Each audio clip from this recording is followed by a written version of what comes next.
You want me to go and start? Where's Drew? He's supposed to be here. John, you didn't see Drew by any chance, did you? Drew Purcell. Andrew. Purcell. No. You gonna wait or?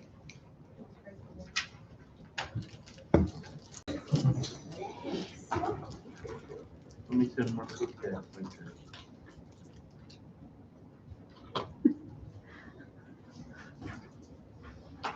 You may have thought 115 probably. Could be.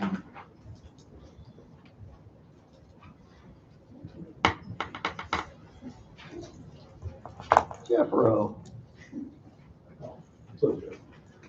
Just give me 1 minute, see if he responds. He may. Take those. Jeffrey's still on my list. The 115 meeting. You want me to take those? I can sit them up here. There's the old lady.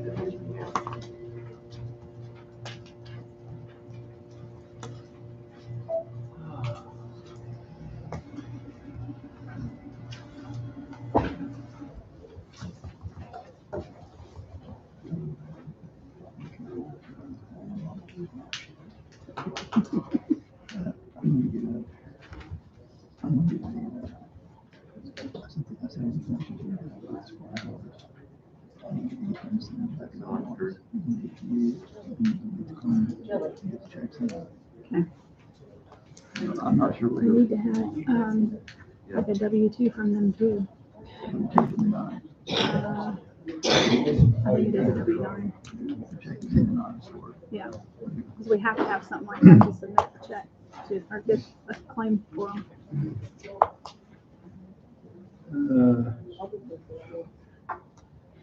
I'll just tell him right now. Hey, Drew, Jim, the meeting's at 1 o'clock, did you know that?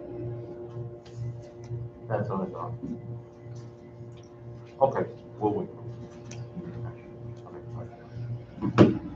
He goes 115? Yeah, he's on, he's on his way here.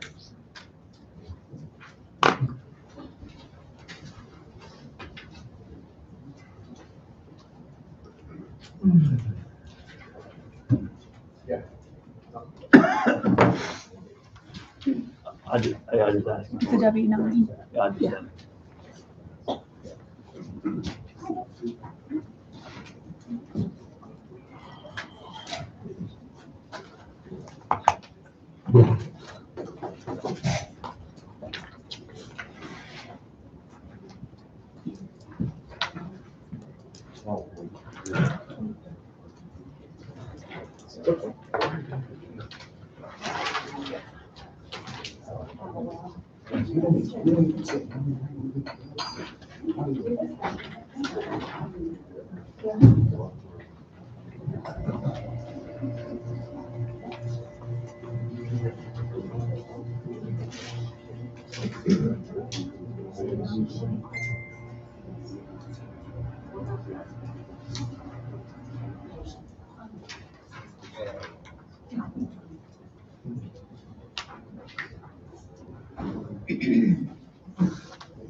Right, my line. Not like that.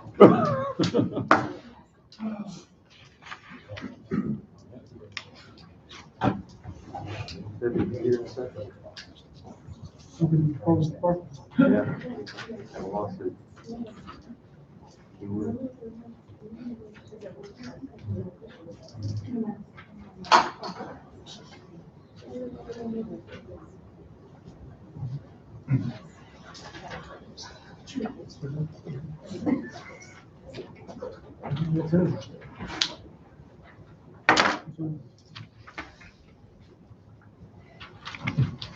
We're still waiting on Drew to get here. He said he's on his way, so.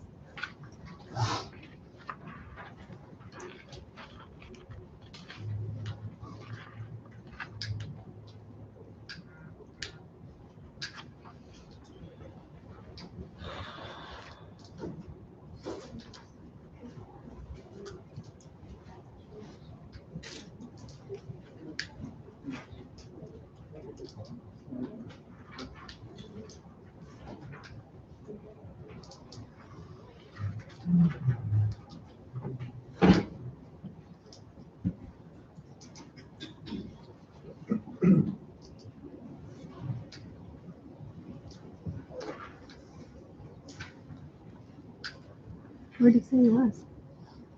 He's on a sled, he's on a sled right now, coming across the parking lot. It's getting really cold out there. It is. I hate this weather.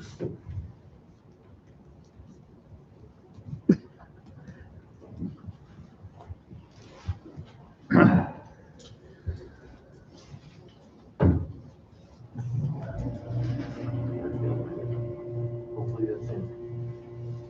Oh, that's got to be. Looks like the soul's got to be.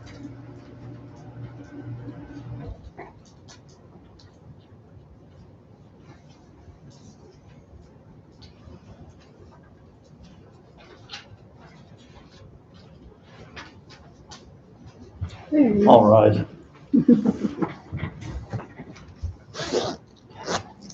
Cold out, isn't it? A little bit.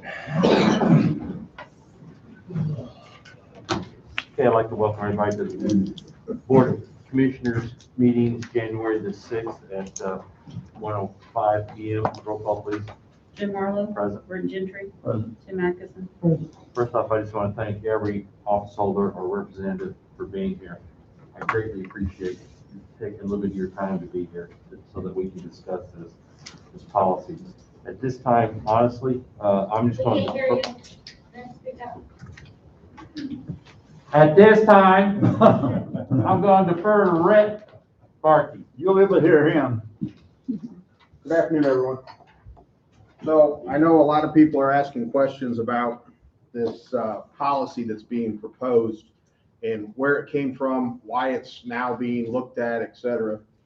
So just to give you a little bit of background, in early November, OSHA came out with an emergency temporary standard for protection of workers in the workplace. So those of you that don't understand what OSHA does is it's designed to protect the workplace and the environment so that employees are not subject to an injurious environment while working for an employer. They came out with their own policy that says we either need to vaccinate or that we need to test all employees once a week that are not vaccinated. So initially when this came out in November, it hit the news, and there were about 20 states that filed a lawsuit trying to get the matter stayed.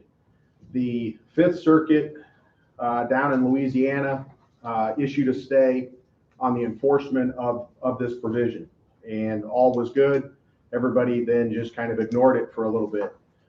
In late December, the Sixth Circuit Court of Appeals decided that the Fifth Circuit stay did not apply to all states. It only applied to those who had actually filed a lawsuit. So at that point in time, OSHA then updated their website that indicated, hey, thanks for the Sixth Circuit. Just FYI, we're going to start enforcing it now, January 10th. And so one of the requirements of this ETS is that the counties or any employer that has 100 employees or more. So that's the first issue, was does Williamson County qualify as an employer with 100 employees or more? And initially we thought each office holder was their own employer and we could potentially get away with that, but they have indicated no, that they're all lumped together as far as the governmental entity. So that was the first hurdle we had to figure out whether or not it was going to be applicable here. So it is. We have over 100 employees. So now we had to put a policy in place, and they put out a template policy on their website that said, here's a vaccination mandate policy, and here's a vaccination or testing policy. And so the policy that's been being distributed is the vaccination or testing policy. Now, I've had some questions about that policy because there's a provision in there, for instance, that says some employees may be required to be vaccinated. And there's been rumor floating around that that means that there's going to be office holders that are going to mandate this. From my conversations with the county board, it's not their intent to mandate anything unless they're required to. So currently under some of the OSHA standards, which again are being taken up tomorrow by an emergency out of session, which is a big deal for the Supreme Court. They generally don't convene a session when they're not in session, but they are. They are going to make the determination on two different policies. One, the one that we're looking at here today, and the second is in regards to medical facilities. So hospitals and nursing homes, those that are receiving Medicare, they are required to vaccinate. They don't have the option of vaccinate or test. And so they also are challenging that as far as whether or not OSHA has the ability and the enforcement power to do that. So getting to where our policy that we put forward, the reason it says may is because if in fact the government has the ability and later on decides, for instance, one of the rumors is that anybody that holds federal inmates may have a mandated vaccination policy because of federal inmate rights, et cetera, down the road. So if that would go into a place, then the sheriff wouldn't have any choice but to follow the OSHA guideline and say you've got to be vaccinated. But again, I think it's going to be promulgated by the government indicating the mandating of the vaccination. It's not going to be by anybody on the county board. So currently the way the policy is written is we've got it in writing. What we have to have is we have to have a list of all employees, and then we have to have proof of vaccination status. And if you don't have your vaccination card, then you have an option of doing an attestation. But in the attestation form, you've got to put down that when you got it, where you got it, what kind of a vaccination was it? Was it Moderna? Was it Pfizer? Was it the Johnson & Johnson? In order to qualify on that list. If you don't qualify on that list, then beginning February 9th, you have to begin testing on a weekly basis. And if you don't test and appear to work after February 9th on a weekly basis, then the policy requires that the employers, and I say employers intentionally because we've got office holders, we've got county board, we've got, a mixture of everybody that has to work together in this situation, is supposed to remove the individual from the workplace for the protection. Now, some of you may say, well, I'm not going to do that. I'm not following it. The big kicker to this is OSHA has announced that fines will start out at $13,600. So if anybody likes their budget and likes to not have to spend $13,600, then I would highly encourage until the Supreme Court decides whether or not it is or is not going to allow OSHA to enforce, that we follow it. Because absent the Supreme Court making a ruling from the bench tomorrow, this goes into effect Monday, which is why we're here on a special meeting, is because it's here.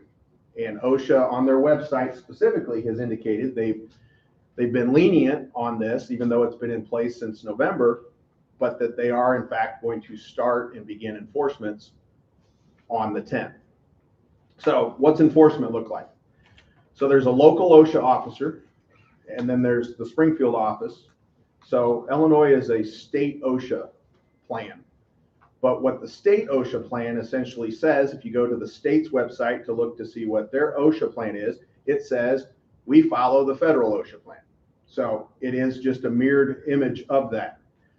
Generally what happens if they receive a complaint, they'll come in and they will ask, can you please provide me with your list of employees and vaccination and testing status? The county OSHA has indicated will have 4 hours to produce that list. If you don't produce that list within the 4 hours, then you're subject to, I guess, a citation, which again, they've announced the citation will be over $13,000. So it's got some teeth to it. That's why there's a lot of employers that are scrambling in these last few days trying to figure out what they need to do. Now, could the county roll the dice and say, well, we're going to wait until the Supreme Court? certainly. But I think from a cost standpoint, I had to bring it to the county as to here's what you're potentially rolling the dice on and here's your potential exposure. So I've put the policy in front of the board. I know the board has shot the policy out to a lot of the office holders. And then the board requested that we have a discussion and a conversation so that you understood why we're doing this. I see a couple of the union members here, and certainly OSHA acknowledges that they can't usurp the union's right to bargain some of the working conditions. So Charlie, if it's something that, hey, how are we going to do the testing, or where are the employees going to go? What's the cost? Those types of things. Then you absolutely have the right to say, we'd like to bargain that, but we have to get the policy in place. And so that's the reason we're getting the policy in place. And then if we need to address how that looks from the impact bargaining side, then we'll deal with it. I talked with Jeremy Noley this morning. He indicated the sheriff's department's already doing the testing on a regular basis, so he doesn't anticipate much pushback on it because the correctional officers have already been implementing this practice. So any questions that anybody has, I'm glad to answer. Yeah. Okay, so first question is differentiate between the January 10th deadline and the February 9th deadline. So say I'm just going to use my office, and I'll just hypothetically be all the time. So employee in my office has scheduled to receive their COVID-19 first vaccination on Wednesday of next week, Okay. which is obviously after the 10th. So, I mean, are they out of compliance? So they would go, so, or do they need to give you copies? So they would go on the list on January 10th as being non-vaccinated. Okay. They would not reach full vaccination status until 2 weeks after their second dose, or if they're only receiving one dose, 2 weeks after the Johnson & Johnson dose. In the meantime, they would just be on the list, and then you don't have to do anything until the testing period on February 9th. If on February 9th, they're still not deemed fully vaccinated, then they're supposed to test on the February 9th. Say they become fully vaccinated, their 2 week period comes in after, say it's February 13th. The next week, which would be February 16th, where they normally would have to present another test, they no longer have to test because they're deemed fully vaccinated. If anybody contracts COVID for 90 days after COVID is gone, you don't have to test either. So there's two different times that you potentially don't have to test. One, vaccinated status. Two, if you've recently had COVID, you don't have to test for the next 90 days. So next question, statement about the fine. All the time, office holders bang the drum that we are our own entity, where you can't control us, can't do anything. So I hear that nonstop all the time. Yep.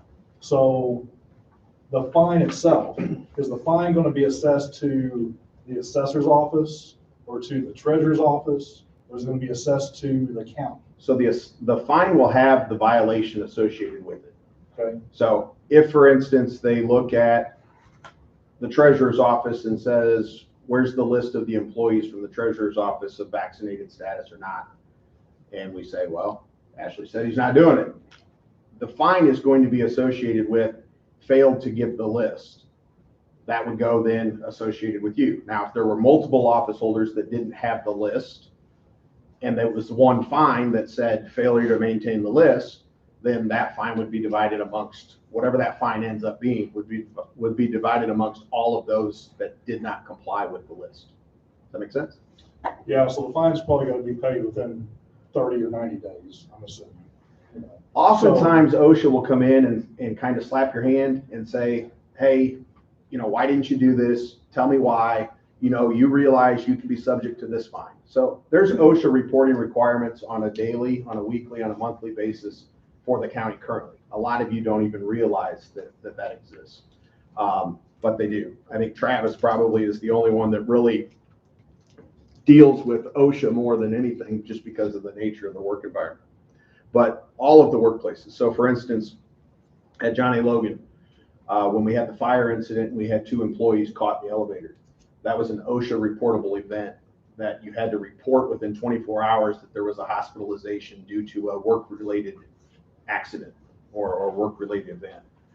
Again, a lot of people don't realize that that goes on, but that's the same here. If somebody was to fall down the stairs and crack their head open and end up in the hospital, Julie has to report that to OSHA as a work-related injury that needs to go into play. So it's the same thing with COVID. The difficulty with COVID is they say that if somebody's hospitalized because of COVID and it was a work-related COVID, then we're supposed to list it and report it. The question becomes, was it work-related or was it not work-related, as a lot of you are starting to see with workers' comp.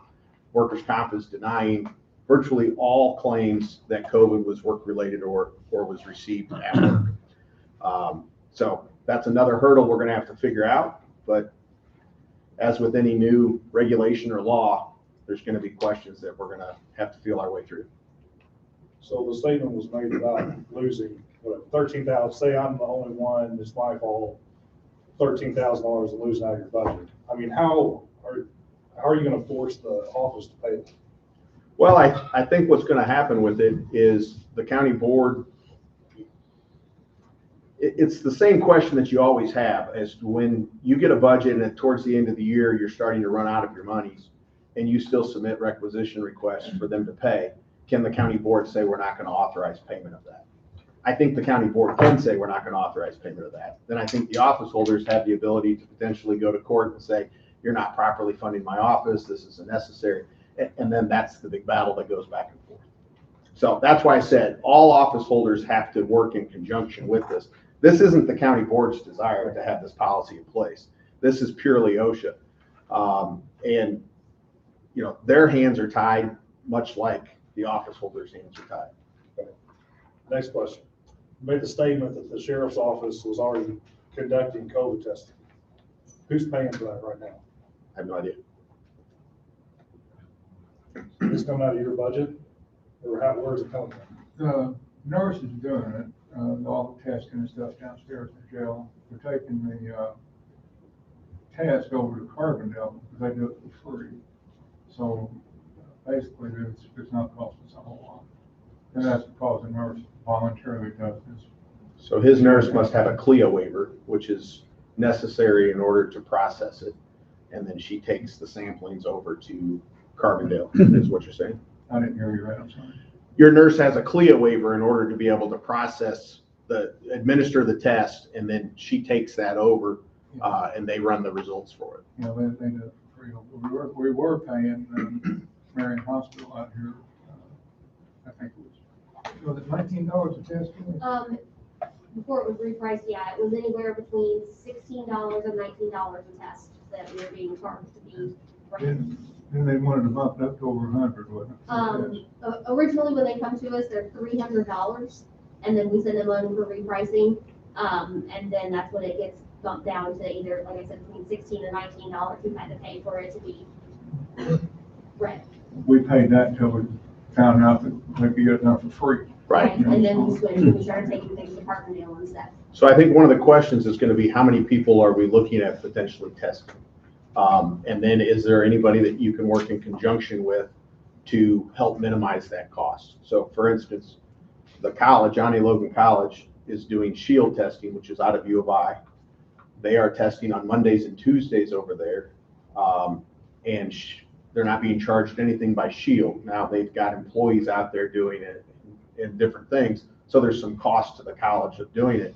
But that may be a resource that some people can look at as, you know, hey, do you mind if we bring some people out? Here's the number. Here's what, well, you know, again, the first thing is to know how many people we're looking at, because that's been the question that nobody has wanted to ask. And everybody throws around the term HIPAA like it's candy, and that it's going to be a HIPAA violation if you ask this and you ask that. Well, I can tell you OSHA specifically authorizes an employer to demand from the employee the actual proof of your vaccination record. So any HIPAA violation goes out.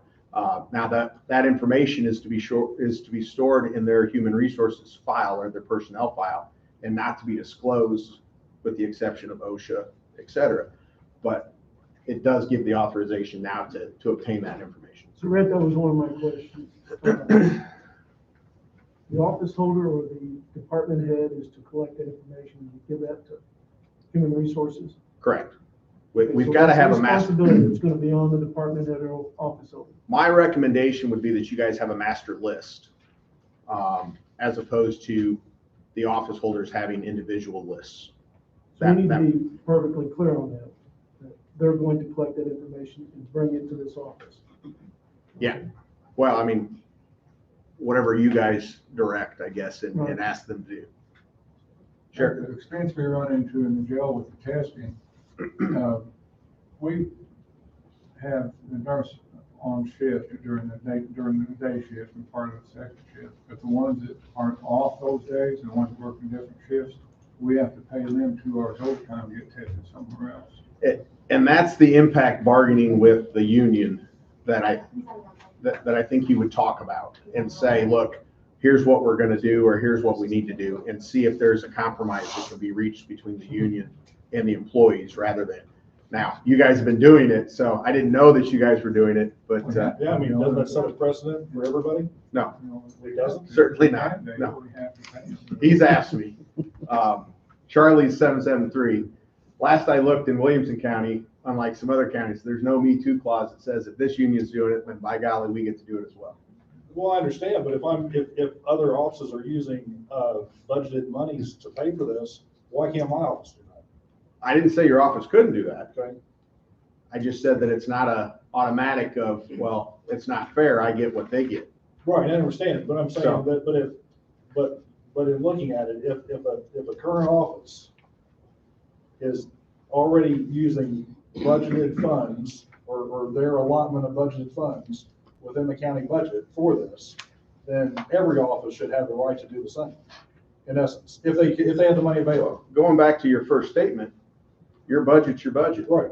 Okay, I just wanted to, yeah. If Sorry you about choose that. Okay. to buy it on Easter peeps for the year, go get your peeps. Shield though, that's what they're students. So that's what John needs to do that because they have students. And they also get a kickback for each test of, is it $3 or $8? So they're actually making money, but I don't know if the county can do that because they don't have students. That's why I said, I don't know for sure what. Yeah. Shield also offers the option to go community-wide, Okay. that it can be a testing site. So And I don't I've know. sent teachers that before. Yeah, I don't know for sure that Logan would be willing to do such. I'm just saying that that's an example of places that have already instituted some testing and have worked out. You know, you might check to see if my county health department would be willing to do anything. You might check to see if, I mean, there's different places that you could potentially gather in, because keep in mind, the 100 employee rule is going in for everybody that's got 100 employees.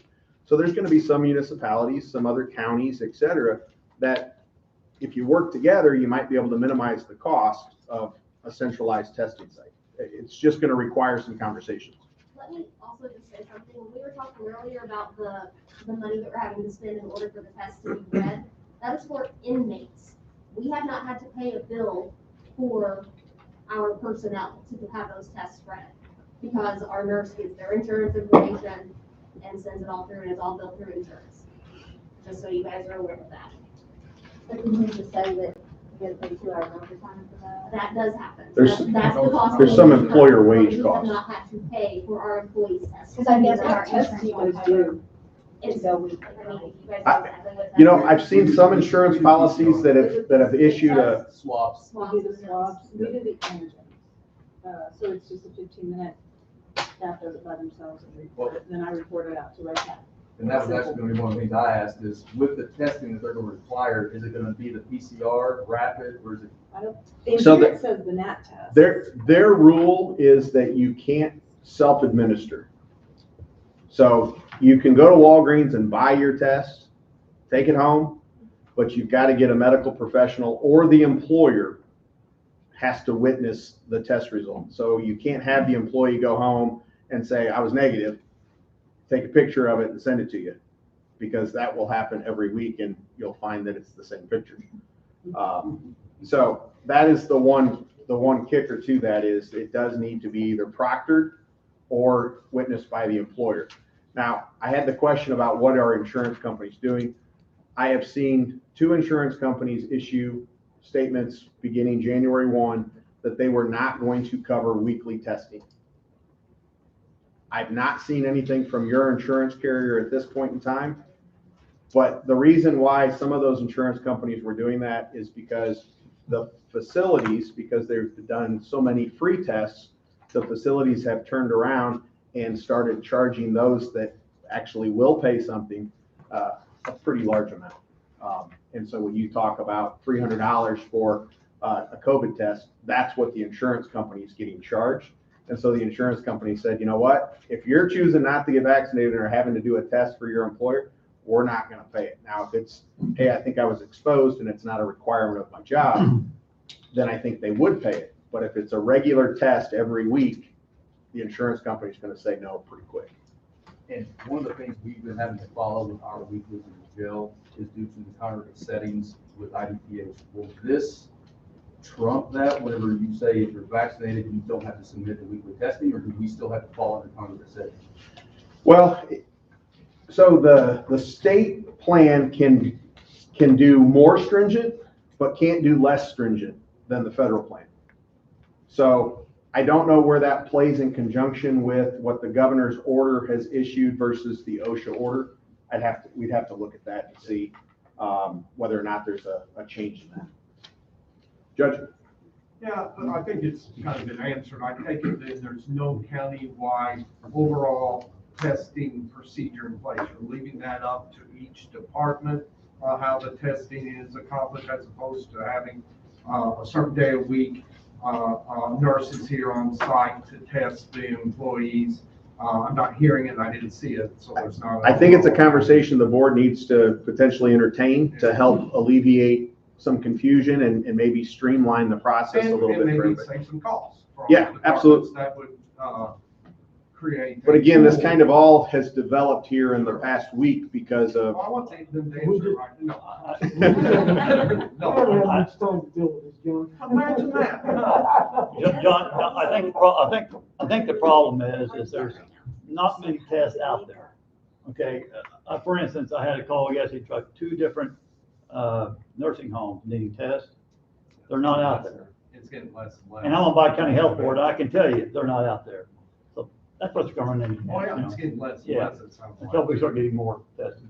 So then comes the question I think the departments are going to be asking is, if it's getting difficult, no matter what these procedures are doing, that even like the sheriff's office is already doing, and they can't get the testing going come February 9th or thereafter, how are we going to deal with that? How are the departments going to deal with that? And what should they do with the employee who, because of the lack of availability, is not able to get tested? So we've got essentially, we've essentially got about 32, 33 days to figure this out. We've got the Biden administration that's indicated they're going to send out 500 million at-home tests, but no deadline or date when that's going to actually happen. And you have the problem with proctoring. Right. If that happens, and then we tell the employee to bring your test to work, and then the office holder watches the test, that solves that. But again, there's just so many factors. I don't know when they're going to ramp the testing back up. SIH, are they going to, right now they're 48 hours out on some of their test results, as opposed to they were getting close to 12 to 24 hours. So as everything kind of keeps churning back up, it's always changing, and we're just going to have to be willing to pivot. I think the plan right now is to figure out how can we do testing, or what avenues can we look at to try to get Williamson County secured for a testing site. And then, potentially work. I don't know if the city of Marion's going to have to, they've got over 100 employees or not, if they're going to have to go into this method. I don't think Heron or any of the others surrounding, I think Marion or Carbondale would be your 2 municipalities that this would really affect. But I'm assuming Pepsi's going to have over 100 people. I mean, there's a lot of different companies that are potentially going to be looking at how do we do this. So you guys are fighting for the same tests. You're just late to the fight. And so that's going to be a challenge that we're going to have. So even if they get the test sent to their homes, and they come here and someone proctors it, you have to have somebody with a CLIA waiver to be able to. You don't. report. They ignored the have to CLIA report it? waiver for these? the OSHA. Yeah, Oh, you don't okay. actually have to So have the then- CLIA waiver. So then how do you go in and report the results and have documentation of that? You just have to have the person who proctored it be willing to sign off on a document that says this Okay. person tested. We have to report it. Right. I have a couple of questions that may seem basic in nature, but maybe they'll clear up some confusion, at least for me and hopefully maybe for some other people. Full disclosure, my understanding is this is an updated version. I read the first version that came out. I have not had an opportunity to go through this. The updated version just changes the January date to February 9th for testing. Okay, that's good to know. So I guess my first question is, who is going to bear the brunt? Let's assume insurance isn't going to cover weekly testing. My first question is, who is going to bear that cost? Are we going to require the employee to pay for it? Are we going to pay for it and then take it directly out of their check? Or is the specific department going to pay for it? Or is the county going to pay for it? I just drafted the policy. Oh, okay. All right. I don't- That's probably a question that should be answered, and I think most employees who fall under this probably are concerned about. So I think two things with that, in all honesty. I think, one, it requires the combined work between office holders and the board.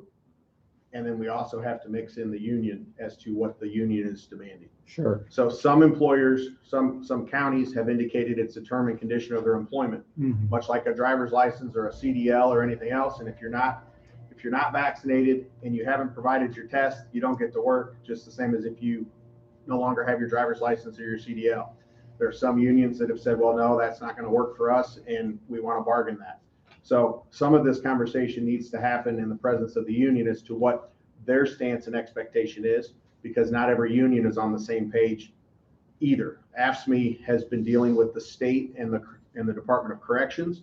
So they've been dealing well, and I think 773's got quite a few correctional facilities as well. So those two have been dealing with it more than per se the operators. Sure. The issue here, I think, is a little different for some people, and specifically on a condition of employment. It'd be like, for example, like you just mentioned, having to have a driver's license, say, to be a taxi cab driver. Everybody understands you'd have to produce your driver's license before you could start driving the taxi.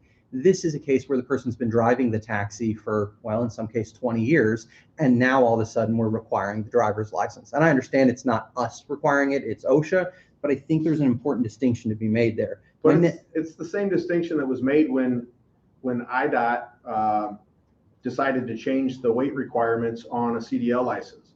And now if all of a sudden you're pulling a tandem axle trailer and have over 10,000 pounds on that, now you have to have a CDL. Before you didn't, but they changed the rule. Sure. So you're gonna have some of that.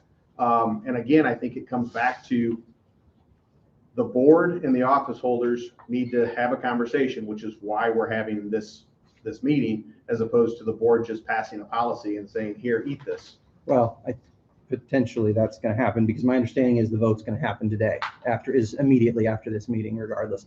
My next question, I'll move on though, is you mentioned in this policy, and then also during your talk here about the employer.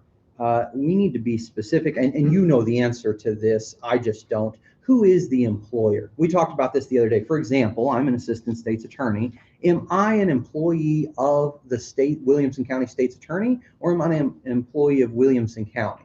The reason I'm asking that question is because if we're going to deal with these at-home test kits and we're going to ask people to bring them in and test in front of their employer, let's say I work in the treasurer's office. Do I have to do the test in front of Ashley, or do I have to come in front of the county board to do it, I guess is my question. How does that work? Well, again, I think we get to create that.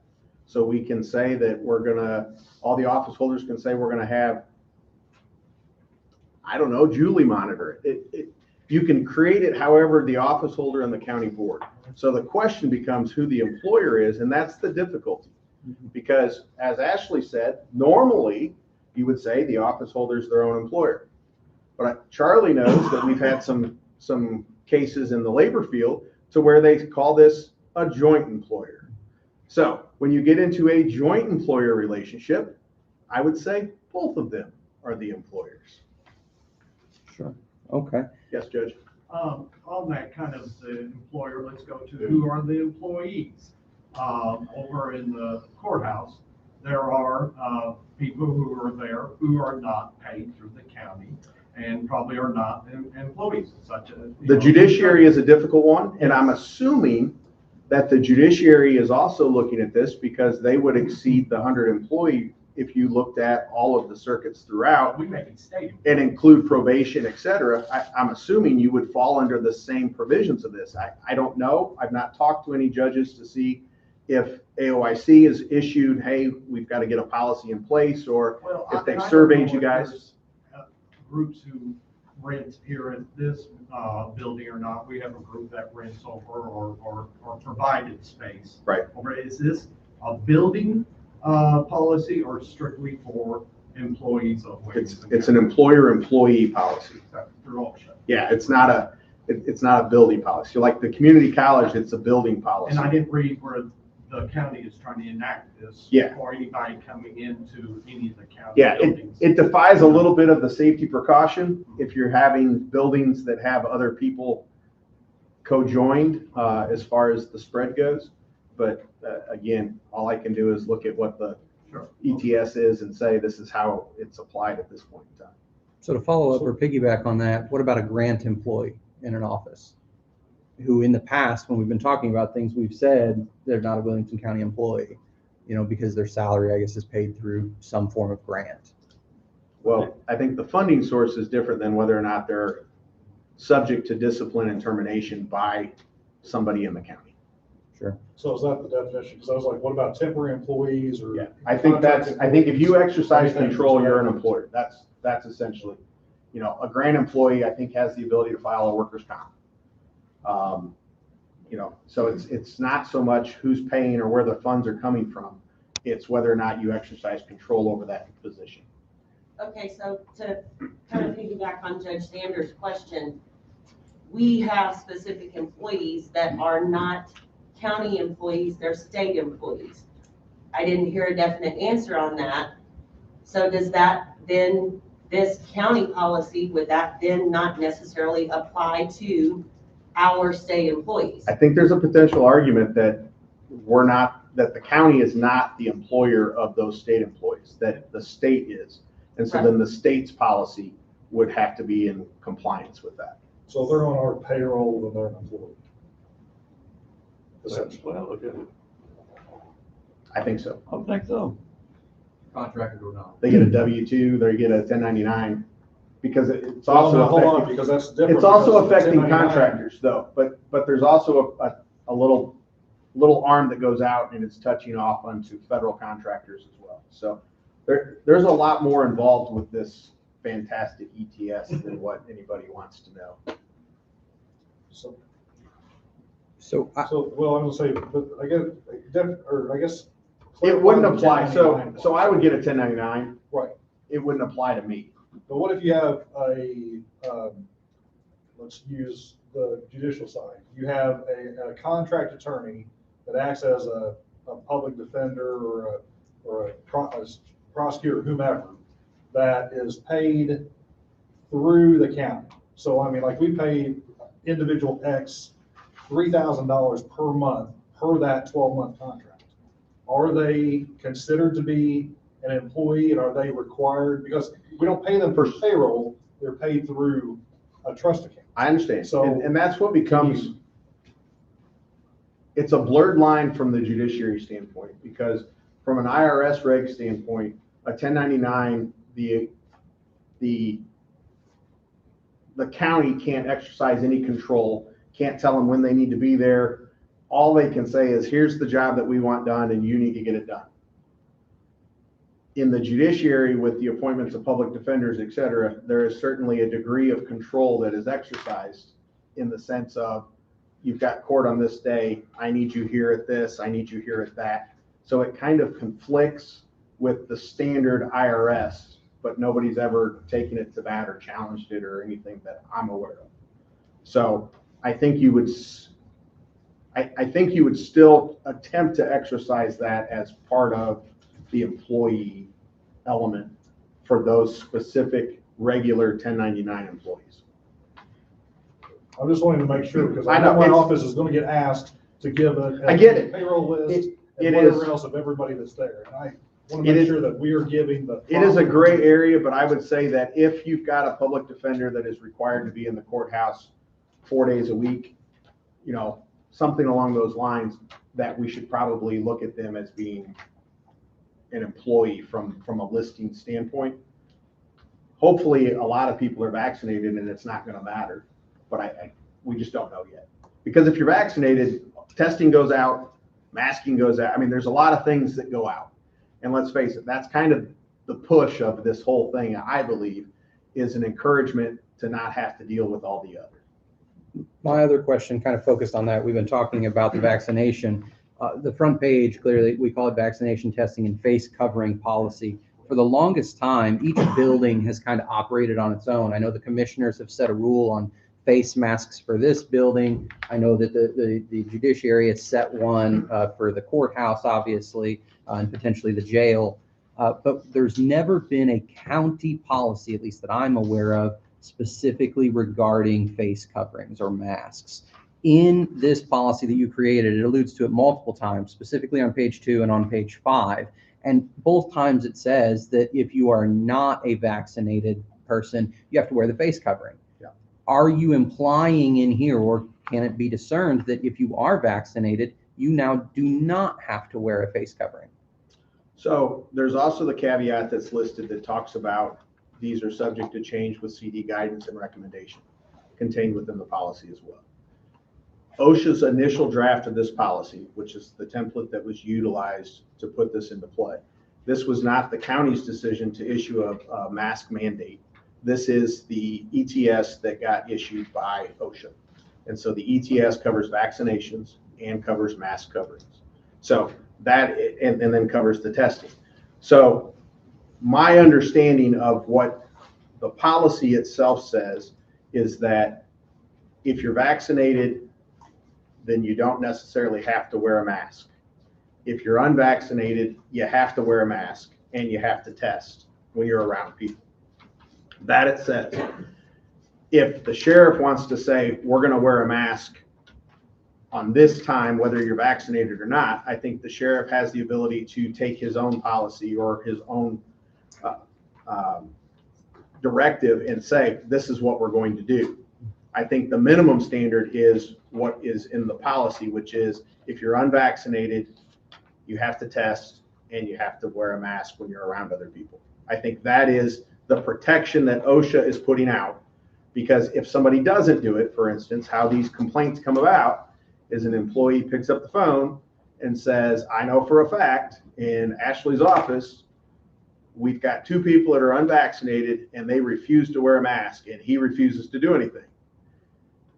Ashley will get a letter that will say, this letter's from OSHA. You've got 5 days to respond to this. Please provide me, and it talks about, wants you to do your own investigation. I've received 3 of these already from different entities. And that's what you're going to get. Now, with the new rule coming in play, I don't know what they're going to do on the 4-hour production of lists. I have no idea. If they're going to send that letter, or if they're going to call and say, I want a list, if they're going to drop by the door and knock and say, hey, I'm with OSHA, I've had this complaint. I just don't know. I would like to think that they have better things to do, but then again, we're dealing with what we're dealing with. So I can't promise you that you're not going to get a drop-in. I can't promise you that they're going to give you a fine the first time. It may be the slap on the wrist. I don't know. But that's where I felt I needed to advise the county that this was a real possibility, as opposed to that happening on Monday or a Tuesday and the county saying, why didn't you tell us that we should have a policy in place? So that's truly why we're here. Yeah. Sorry, I was gonna keep covering your questions. Uh, One, okay, from what I've read, an ETS is generally 6 months. Yeah. So is this all gonna change in 6 months? Is this? So final comments, I think, are extended through January 19th. They've asked for final comments, and then they are purporting to make this be the final OSHA standard, so a permanent OSHA standard. So they put it out as a temp, but they have indicated that they intend to make this as a permanent work condition. Okay. So here's the next question. I don't have a clue about this, but I'm going to throw it out here. An elected official, are they an employee of the county? Absolutely. And, I mean, do they have to comply? Absolutely. I think you get paid by the county. Absolutely. So you have to comply, I mean, in all aspects. So either okay, I'm vaccinated, everybody probably knows I'm vaccinated, so I don't care. So, I mean, obviously HIPAA's out the window anyway, all this stuff. So say I wasn't vaccinated. And I said, I don't care about any of this stuff. I'm an elected official. I'm here for the next 2 years. Have at it. So, I mean, what's the recourse to me or to anybody else whenever, you know, it's basically, you can't remove me. It's going to be a fine. It's gonna be a fine. $13,600. It's going to be another fine. It's going to be another fine. And they will be, And eventually the media is going to pick up on the fact that, hey, the Williamson County Treasurer is refusing to do this and has now racked up $100,000 in fines with OSHA.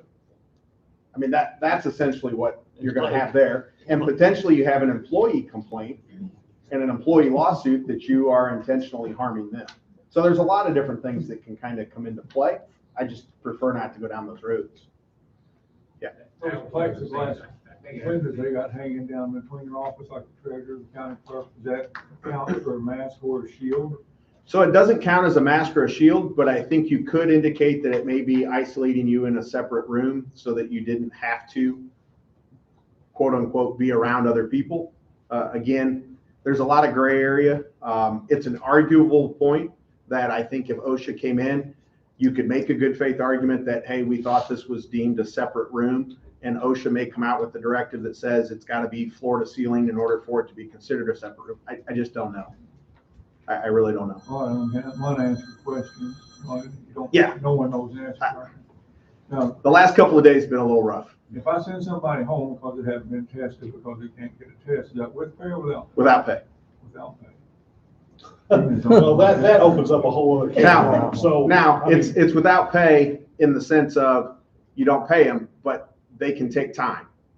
So they get to use time, but they only get to use time in accordance with what your normal policies would be. And we both dealt with asking an FOP enough, no link going along with that. But again, that's where the unions come into play as far as impact bargaining as to what that looks like. Because you have the right to have people here working. They have the right to use their accumulated time. So you've got that play back and forth. But if you have the policy that says vacation time has to be requested 48 hours in advance and they show up and they're not tested and you send them home, they can't use vacation time. Now, if they have sick time or if they have something else, they can potentially use that. But so it's only in accordance with how you normally would exercise the use of that time, whether that be a personal day, whether that be a sick day, or whether that be a vacation day. One other thing. It's going to be a tremendous amount of overtime and a mandated test. And even if we mandate they have to get where they mandate the vaccinations. Because I think in here it says get 2 days off if they have, Up to 4 hours to get vaccinated per dose. And 2 hours sick, we give them 2 hours sick days if they don't have any sick time. Well, There's going to be a lot of backfill there. and keep in mind, there's House Bill, I think it's 2278 or 2273, that's sitting out there right now that mandates that employers provide 2 weeks of paid COVID time for employees, and it goes retroactive back to July 1. It's sitting on the governor's desk. My understanding is he's inclined to not sign that, but it's also my understanding that the Illinois legislature has enough bipartisan support that they will override the veto. What was that House bill? I think it's 2278. It's. Well, we've been doing testing in the jail, just the jail. We clean, all the stuff that's in here. We're already doing that in the jail, but they're not doing it in patrol. Court security not doing it. The security guys at the metal detectors they're not being tested on that stuff. So what this is, I don't know how many of them are vaccinated. And that's what we got to find out first is how many assess how many people are vaccinated or not. Yeah, And then what are we looking at from a testing tremendous standpoint? amount of overtime. Potentially, You know, depending upon how many are. Hey, question's not for you. Is there a possibility of the county board putting together a fund to cover some of these expenses? Because it's gonna drain my overtime budget in a hurry. I've got 94 employees, and if I have to pay every one of them 2 hours a week to get tested, it's gonna drain my overtime in a hurry. So is there a possibility of the board putting together some type of fund or funding that would cover these expenses for this ordinance? I'd say that, at this time, I couldn't we hear would, you. I'd say at this time, we would consider it. I mean, that's all I can say right now. We would discuss it, we'll entertain the idea. Yeah, you're in the same spot everybody is. Sure. No one knows. Oh, yeah. We just don't know. So that would be a way to help the office holders out. Yeah, well, They don't know we what would they're consider. as far as ordinance. So. Yeah, Travis. So, we have such a wide range of employees and their feelings about all this, that it's my personal opinion, it's just a matter of time before we don't comply, we're gonna open ourselves up to some kind of litigation with some things. I'm not a medical expert, didn't sign on to be a medical expert. I'm not an expert on religious exemptions. We haven't even talked about that yet. I'm shocked nobody's brought that up. Well, I'm not a human resources specialist. Although I claim to be a lot of things, I'm not those. I would implore the board to consider, even if they have to specifically hire a company or a nurse that could come to each site on a weekly basis and do these tests and administer these, even if, I mean, I can pay so much out of my budget, the sheriff can pay so much, treasurer can pay so much, and let's have somebody else do this. I don't want to be judging somebody's religious exemption or whether they're positive or negative. I mean, I don't care to take a hard line with an employee and say, this is the way the rule is. I do that every day, but this is not my expertise. I know it's not you guys' expertise, and I'm just, please, figure out a way to get a company or a person or a couple of people to do this test. And if they run out of tests and they can't get them, then we're gonna have to decide what to do there. I mean, I don't know, maybe Biden County can hire somebody and we all contribute to that. There's gotta be a way to simplify this. To attend the conference for 15 minutes. To turn off the music, press 1. I believe by county just recently, they told me in January, they're going down to 2 contact tracers / testers, and then at the end of January is 1. And our schools aren't allowed to really utilize them anymore. We're supposed to use the surge hotline, which is, Good luck. yeah. So I mean, it's really, The funding is gone. yeah, Well- the funding's not there, the tests aren't there. And IDPH took over the contact tracing via automation. So now if you test positive, you will get a telephone call or a text message to the number listed on the test, indicating whether you're positive or not. And the local health departments are only being utilized by IDPH if they cannot ascertain whether or not the message has been received by the individual that tested, or if there is an outbreak situation that needs boots on the ground to address a specific environment. Sure, whoever. February 9th, I think you said, is the new Testing date where that has to start. And I know I read in here somewhere where we have to have something implemented by the 10th of January, which obviously is Monday. which is the listing. Sure. Personal opinion aside here, I don't like the idea of putting people's names on a list. We'll go back, 50 years in history if you want to talk about that. But specifically, my question for you is what consequences does the county face if this county board says, you know what, we have a lot of questions that need to be answered and a lot of things to figure out, and we don't want to rush a vote on this? What would happen, say, if they voted on this next Friday and put the policy into place, say, on the 15th? As long as we had the lists by the 9th, would we be okay or no? So the requirement of the ETS is a written policy. And what's the consequence if we don't provide the written policy? $13,600 starting fine. After February 9th? January 10th. That's just for the written policy. Can you amend the policy? So ETS, so you have to keep in mind, this came out, our last minute element of this came out in November. So the last minute element of this is because of a reliance on a judicial stay that then got taken away right around Christmas. So between Christmas and New Year's, the Sixth Circuit says, hey, that stay doesn't apply.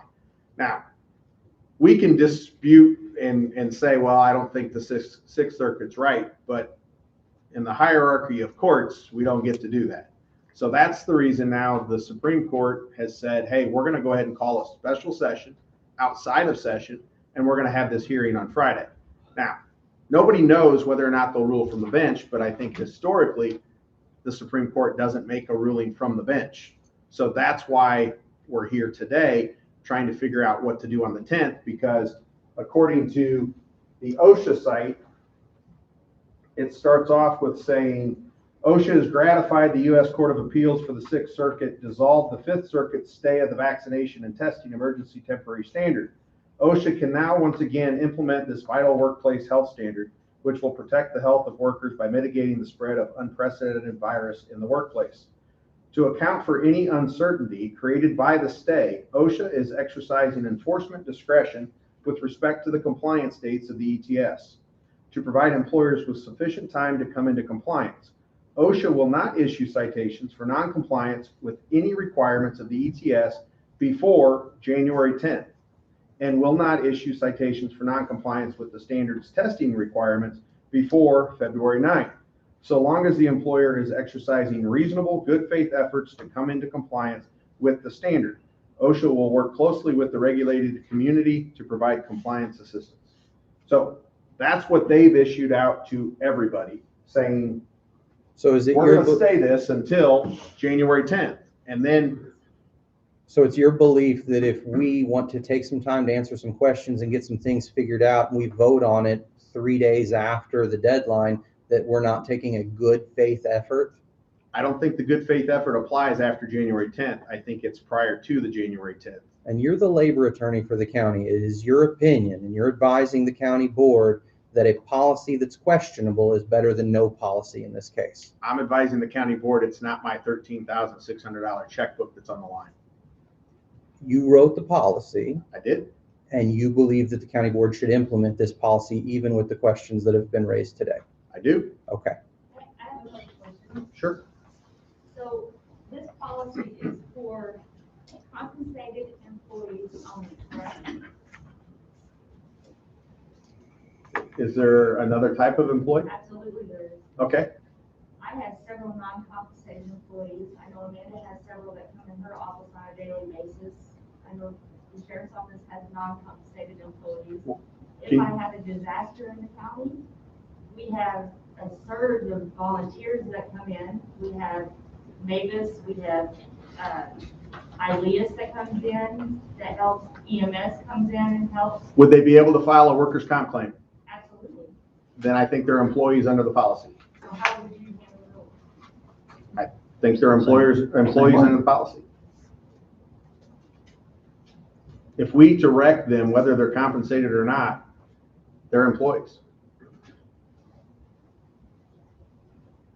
Now, if they're not here, we don't have to do anything. But if they're here working, we have to. I mean, that's the other thing that the policy has. If you're at work at home, or if you work by yourself and aren't around people, there's different standards for that.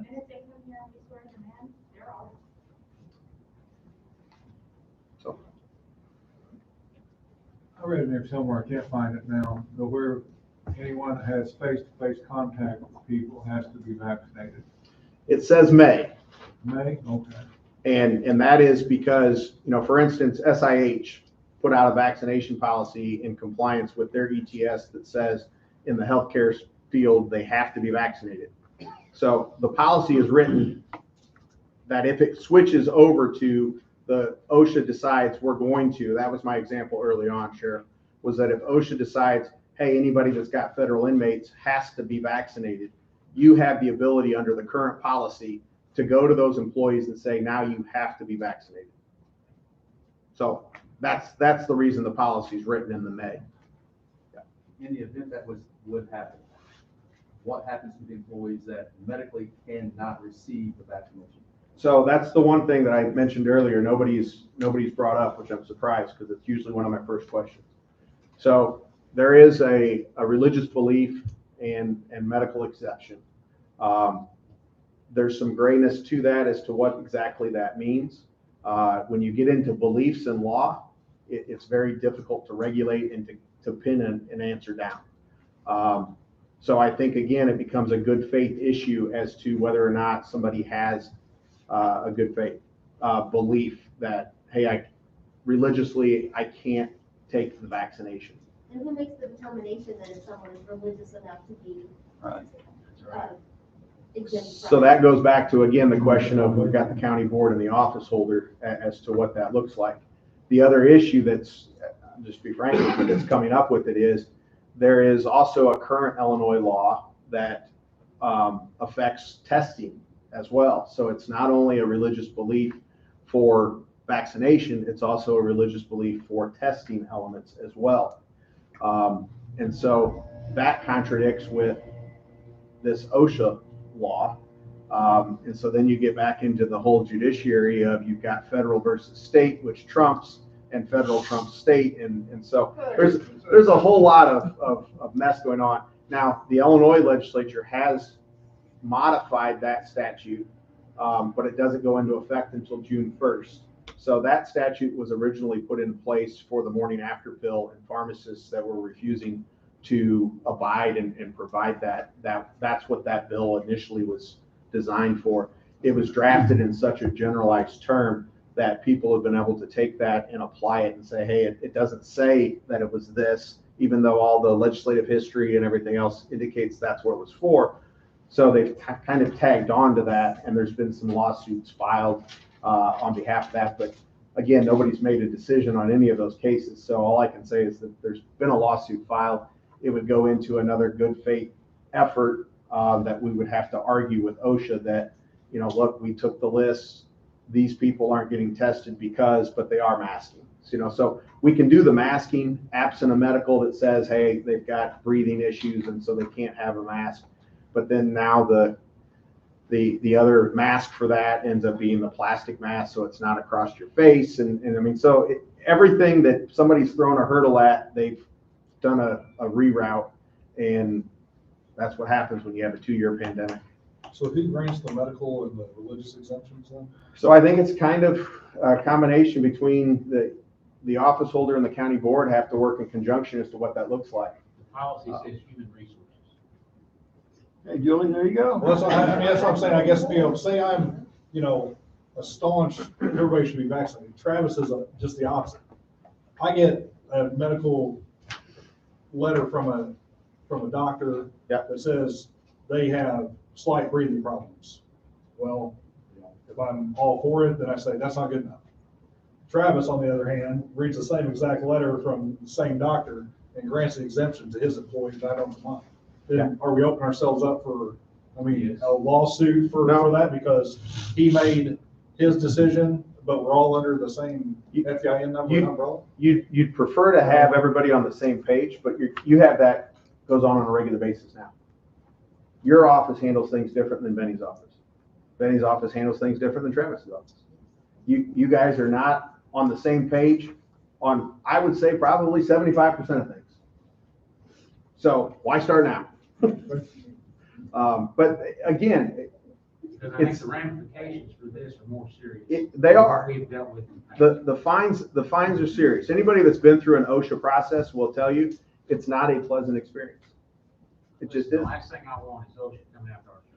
That's what I say. It's not a pleasant experience. They can find things whether you can't be perfect in the eyes of OSHA. They will find something if they want to find something.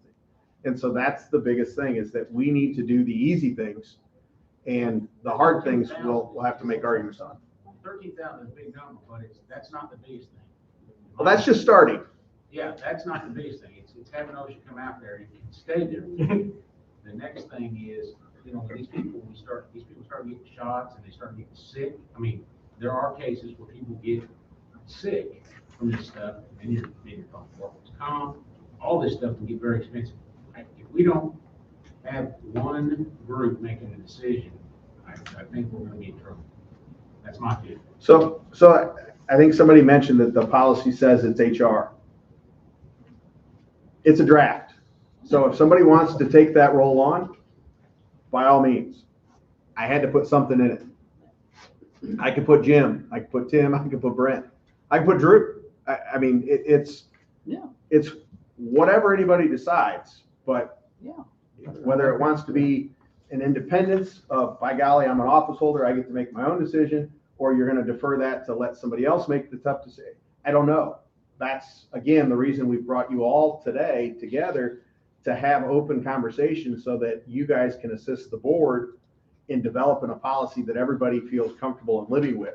I told them the last thing that we wanted to do was pass a policy and give it to the office holders and say, here's your sandwich, you have to eat it. I don't care whether you like tuna or you like ham or you like whatever.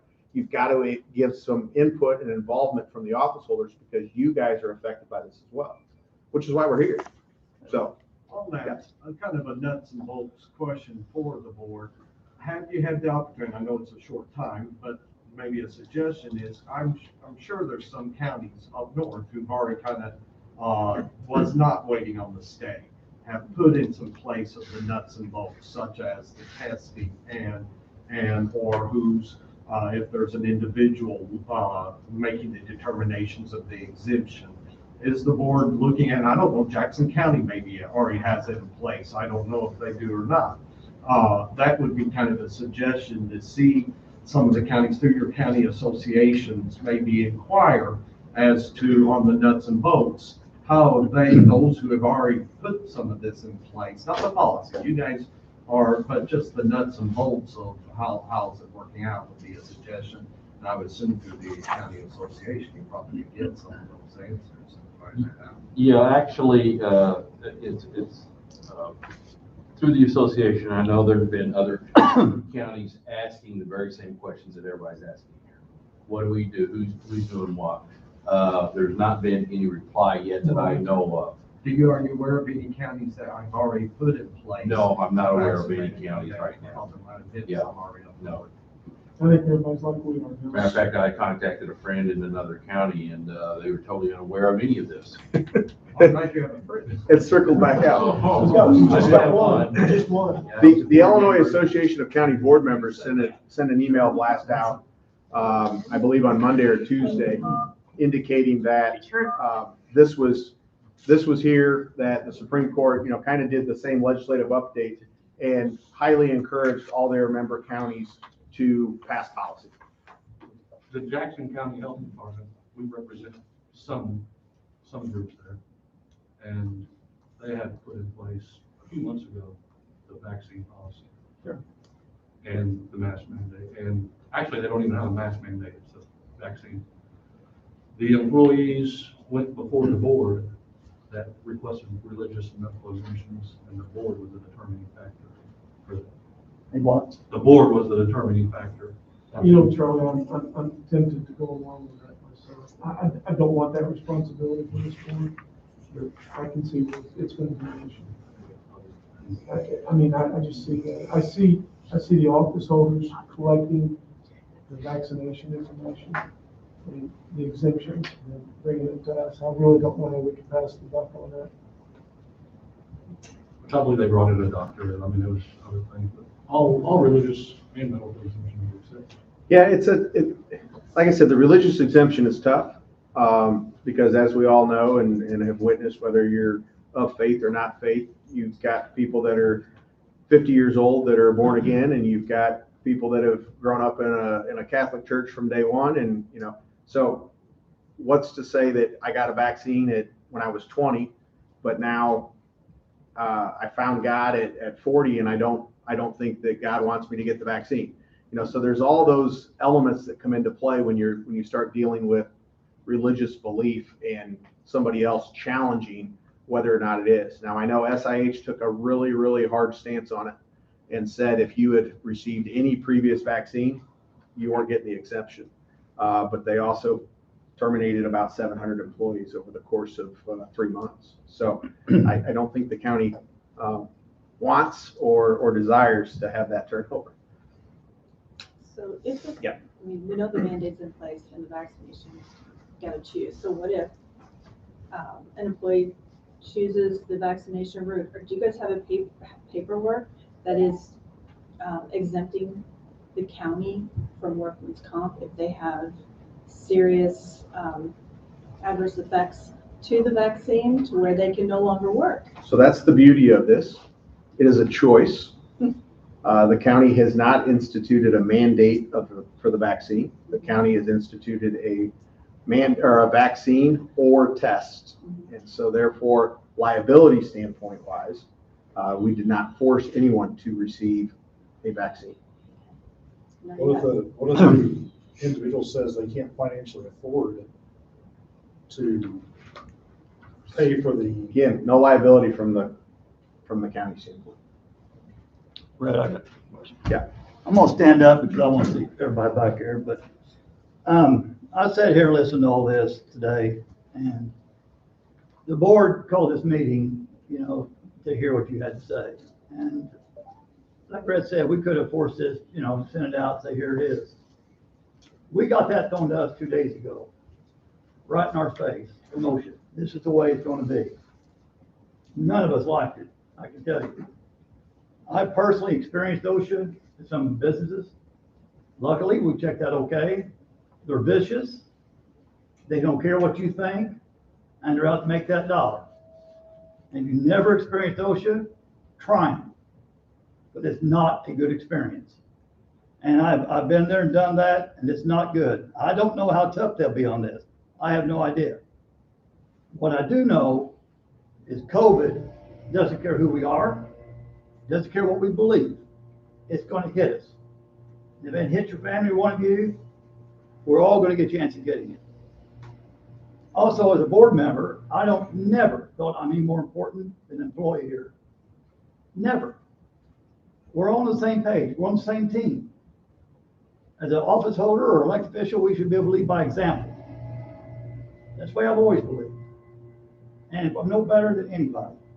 I chose to get boosted and vaccinated because my dad's 92 years old. That's my choice. That's what I chose.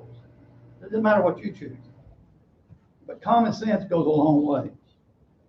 We have to work together. We have to work together. Williamson County has always been a leader. Always been a leader of all the counties around here. We lead by example. And this is no different than anything else. Now, this may get shot down while we're at this week in court. This may be a moot point. I hope it is. But I'm just asking, we all work together and just get through this hurdle, and God knows, I hope it gets over soon. You know, when it talks about, I was looking, kind of laughing, and mad at the same time, I guess, looking at face coverings on 5. The face covering is that. I go to basketball games, I see them down like this. When has an Adam's apple ever turned over COVID to anybody? And they let them do it, but they call a timeout for a face covering timeout. These kids are getting sick. They're canceling games every week. It makes no sense. So I don't even know who's in charge of that guideline. It's crazy. Either put it on or take it off. Put it around your neck. Your Adam's apple is not going to give you COVID. But I appreciate you all coming in, and a lot of good stuff been said here today. But we're between a rock and a hard place. So I just want you to know, I want to personally thank you all, and we'll get through it. I hope.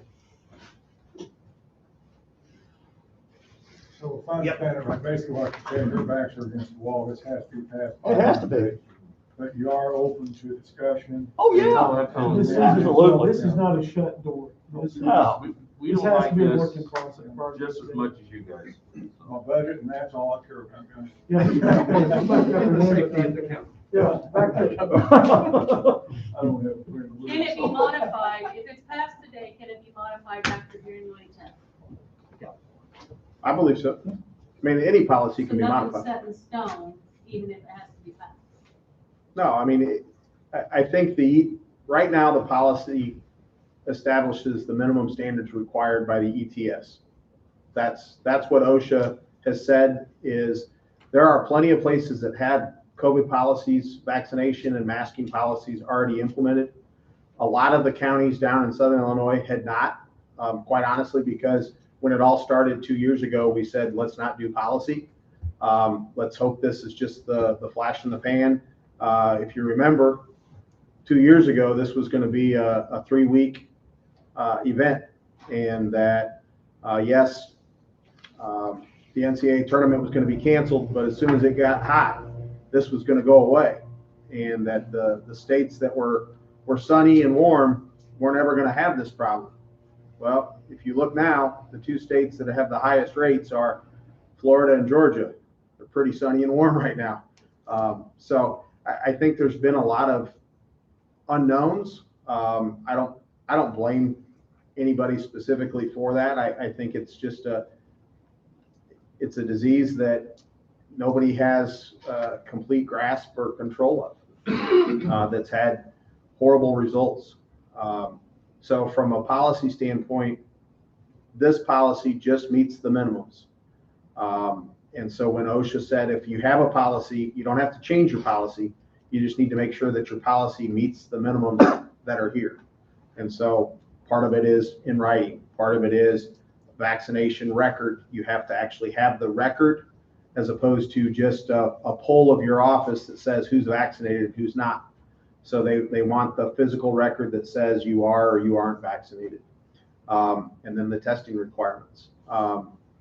The small standard that they've increased on the testing is that it has to be a proctored at-home test if that's what you're going to do. Otherwise, you go through a regular testing facility. So. One question would be, since this policy is going to be implemented, when do we have to get the information about who's been vaccinated and who we turned into? Ideally, you would have it by January 10th. So if you pass the policy today, you can notify employees tomorrow to bring in your vaccination status. Information by Monday. Bring your vaccination status in on Monday. Yes. And then we're in the counties, where do you tell where we turn it in?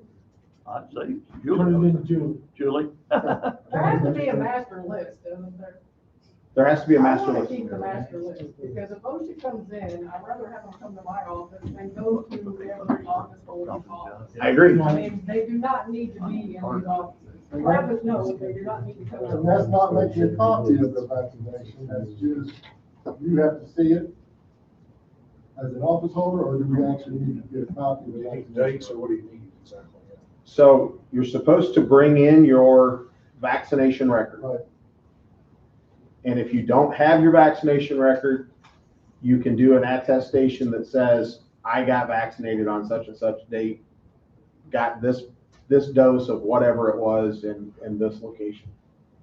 So that's what you have to bring in. So it can't go off of, I'm vaccinated. So we need to make a copy of the card, but from the back, because the back has information on it. Because it shows the dates. And then we'll The other And then that goes into the employee file and rests there. So that way, if OSHA comes in and says, where's your master list? We say, here's our master list. Here's who's vaccinated. Here's who's not. If they say, well, then I want to see Ashley's vaccination record, we can go to the personnel file and say, here's his vaccination record. It's valid. So they're going to spot check it. They're not going to do every single person. Those records are kept at each individual office, though, so. My recommendation for this medical record, that we have it locked in Julie's office. I believe we want that. That way it's not, that way it's nowhere else. You guys can collect it. Yeah. Okay, what about the 90 days? Okay, so if somebody has had COVID in the last 90 days. So they have to give you a copy of their test that shows that they were positive, and then their 90-day starts from that day. So if 30 days ago you tested positive, you've got 60 days that you don't have to worry about testing if you're unvaccinated. From the time they were tested positive or the time they were released? Time they tested positive. Okay, now the next thing is, how I'm gonna get this? I'm not giving you. I'm not telling you one way or the other. I think they have to. What if they just ball up and say, I'm not doing it? Then you go home. Okay. And Charlie's the only union official union rep here, and I believe the unions will back that. Well, they have a choice.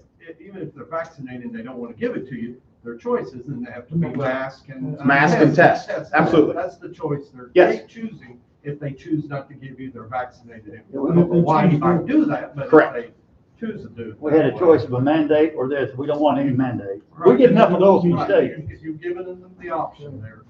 Now, there was a point brought up, and I do want to clarify. My recommendation to Julie is going to be, she maintains a separate file that is just related to this COVID policy. So that way it's not floating around in a specific personnel policy or personnel folder of all the different offices. I don't want her to create new personnel folders that Jeff already has a personnel folder in his office, and now we've got a secondary personnel, because that becomes a personnel record nightmare when the employee has an event and says, I want a copy of my personnel record. Now we got to go and chase different locations for it. So we'll have a COVID policy file, and that's where that information will be stored. So at this point, they provide a card, or they provide the 90 the positive test. If they say they're not providing any of that, then we inform them that February 9th, they'll start testing. Then they need to mask And mask. from January 10th if they're around anybody. And specifically OSHA in their frequently asked questions section of the site talks about people in vehicles. And they have to wear their mask in the vehicle with somebody.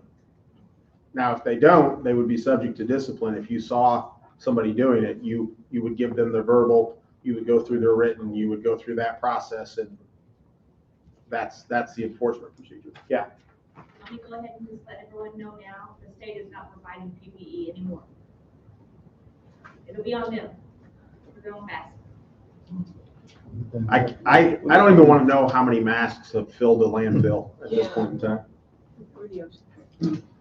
On the medical removal from office, on the policy in the middle of page 4, it's a very short paragraph that basically says if an employee tests positive, they're to be removed from the workplace immediately. Is that removal with or without pay? Let me tell you, it's at the supervisor's discretion. How do you like that one? Because the processor of payroll is that and that alone. Until, I think the governor has until the end of the month to veto this COVID bill. If he doesn't veto it, then it's going to be with pay for the first 10 days. I'll just tell you that's what's going to happen. And then after that, I think it kind of comes down to office holder or county or what they do. As is the past practice and current practice now. You could also offer remote option to work. Some people can work remotely. Some people can, but not all Not employees of the everybody. county can. It's tough for maybe some of Travis's employees, for example. You can't work on a highway from home. Somebody. Okay, so as of right now, Benny asked this earlier and it I felt like got brushed off as in, oh, well, that's just if OSHA does something different. As of right now, if you guys pass this afternoon after we're all gone or whatever, some employees may be required to have or obtain the vaccination. Do we have some employees right now? I mean, would any of us fall into that category today, right now? Somewhat now. What's the somewhat? Just basically the part where it says you'll be forced to get it regardless. You won't get the option. Right now, the only people that are being forced to do it are those that are dealing with home health, that are dealing with congregate settings from nursing home, that type of thing. It's not been pushed out into correctional officers or other county offices at this point. So that's why I said if there were any that was going to be affected, I would have highlighted that in the policy now, because we would know that for a fact, and that's only fair. It's literally just a preservation clause that if in fact they change that down the road, because then I think the unions are going to come forward and say, well, what do we do? Which is fine. I welcome that. I think everybody's got to work together on this because nobody's making this decision by themselves right now. All of this is getting kind of handed to us. So you're saying police officers and correctional officers here in the county are not considered this public-facing position? The public-facing position says may. I understand that. Benny is not issued. Now, if Benny decides that he wants to go ahead and say, I want everybody in my offices vaccinated, he's got the right as the office holder to do that. We'd have to deal with the unions and what the unions think about that, but it's his prerogative to make that. Right now, the government has not issued that mandate, is what I'm saying, Travis. I just want to throw another option out there. I don't know if I've read this somewhere or if you guys know about it or not, but you can also go on the IDPH website and you can log in and they will give you a printout of your immunization from COVID. It's called MyVax, I think. Something along those lines. You go on there and you create your account and instantaneously you get your immunization for your COVID. It does. It has that record out there that you And can. is that okay to provide that? It is. No, that is perfectly fine. There's also Amazon and eBay have vaccination cards for sale. And I'm not joking. Or texting. So that's again, what they're trying to prevent is they're trying to prevent somebody from just flashing that and saying, I'm vaccinated. Yes, sure. Your recommendation on this, I'm thinking about records keeping. Like I said, we may have 40 or 50 employees that haven't been vaccinated and will get weekly tested. So we have to maintain all those test records or just the most current? No, I would give those to Julie. All of them? Well, depending upon what the board decides, I know I heard Commissioner Atkinson indicate that, they should take some responsibility on as commissioners as well. So I think depending upon what that procedure is, we'd prefer to have all the COVID testing and vaccination records contained within a centralized location as opposed to in personnel files. But all of them, not just the most current test record. Yeah, because we're going to have to show, again, OSHA, if they came in, they're going to say, show me your unvaccinated people. Now show me that they've been testing on a weekly basis. If we just produce, well, here's their test from March 5th, well, they're going to say, well, where's February's? How do we know that you complied with February testing requirements as well? So we're going to have to maintain those testing records. You need another file cabinet. Yeah, Travis. I hate you bring this up. You're fine. Just speak louder though. You're muffled. It's probably a union issue, but so in the policy, it talks about somebody gets a shot, they don't feel well for 2 days, we can give 2 days off. You read OSHA stuff, it says you cannot penalize an employee. You can't give them a negative balance, like losing a loan in 2 days. You can't do that. So we all have them. We all have employees that abuse their sick leave, they abuse their time, they have nothing on the books, they get 2 to 3 days. All right, the guys that have got 150 days on the books, they're gonna get penalized for abusing their own days. So, it's my personal opinion that sucks, and we should not penalize our good employees who save their days. And it should also not be counted towards their, in our situation, our guys get bonus days if they don't use sick days, so we shouldn't be penalizing them for that either, because it's something I guess we're not making them do it, they can use the mask, but still, that's pretty poor on our part to help one and not the other. Here, I'll speak to that. So basically, as the office head, if you're wanting to make sure that you're doing the moral and ethical thing, then yeah, try to get that clause removed. But I can tell you that it goes on in every single office in and around here, that say your employee goes and gets vaccinated, or they call in they're sick today and they're going to quote work from home or whatever else, and their time is turned in as a regular time and they're not docked any time. It happens all the time. People have gotten COVID. And have not had to use a single sick day in certain departments. Even after the fact that all Yes, COVID days yes, run out? yes. After the December 31st, 2020, there are people that have been off on COVID because they have contracted COVID, been quarantined or whatever, and have not taken a single sick day. for being So off. you're saying I have the ability. You're the office holder. You're the keeper of your own records. You're a little different because you're appointed, just FYI. Yeah, but nevertheless, yeah, I mean, you're the keeper of your own records. We process the payroll. So as you submit it, that's what we do. He has to. I have to by law. And I can say that I've heard it straight from the horse's mouth because I tried to buck 2 of them this year and I was told to process it as it was submitted, even though I knew for a fact that those people had been off. And I even called the office holders about it. Now I'm a horse. I'm sorry. Whatever. I'm Yes, sorry. I'll be a Being called stallion. worse. I'll be a stallion, that's fine. How about straight from legal counsel now? Is that fair? That's good. He called me a mule. so- Yeah, so you're- I get called a lot of things, just not generally Mr. Berkey or Red. Come on, Jim. You are mule.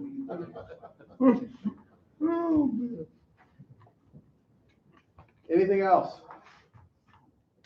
Thank the board for allowing the discussion instead of just. Oh, absolutely. We do not want to strong arm this, Yeah.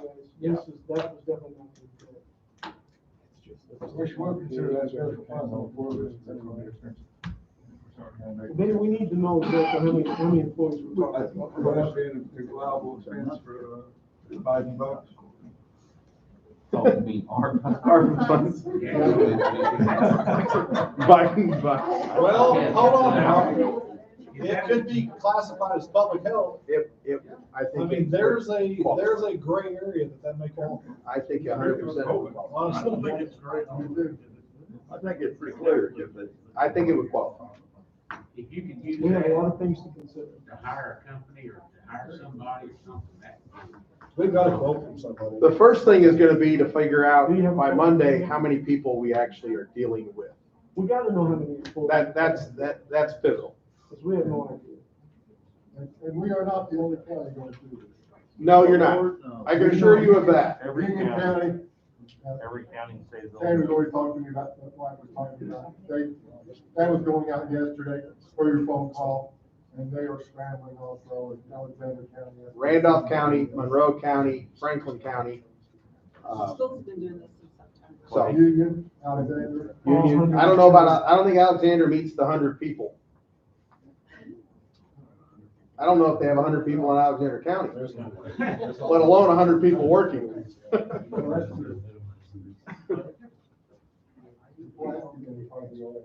Pulaski's close because of the prison. There's been a lot of draft policies that have gone out, I can assure you of that.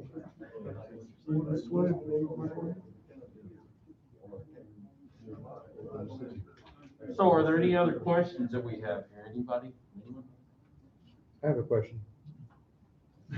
Is it the board's intent to vote on this here shortly, either now or in 20 minutes or whatever?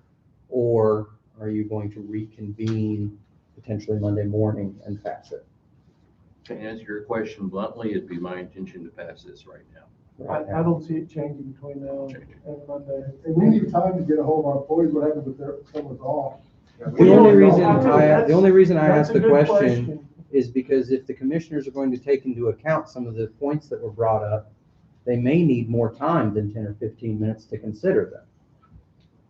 I don't see what- But maybe not. I'm not a commissioner, maybe not. Maybe they're comfortable with doing it right now. Rick, Now- do you foresee anything changing on this? I mean, any fancy thing coming in the next 48 hours or? Not until the Supreme Court makes their decision, and then it may become a policy that doesn't have to be. Or then we can And rescind. then we can rescind it. policy. That would be. But I just don't know the time. The Supreme Court has given no hidden element as to, hey, we're gonna have a decision out by this time.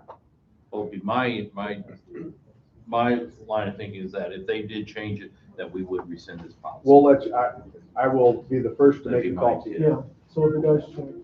But there is a good question that Jeff raised, and that is, if any of them have employees that are not here first of the week, maybe they're off on vacation. Yeah, I need to get hold of them today.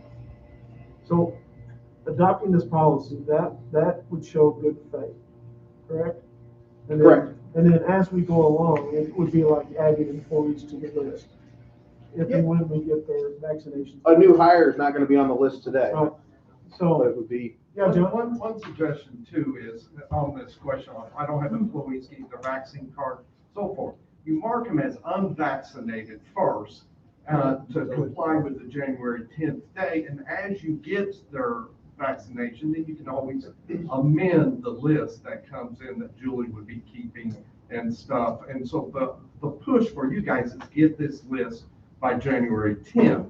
And then, and until you get proof otherwise, they're unvaccinated. and mask requirement. And then they have to mask require when they come back. If they're not here today, you get that information and then they say, well, here's my card. And then you modify that list. Yep.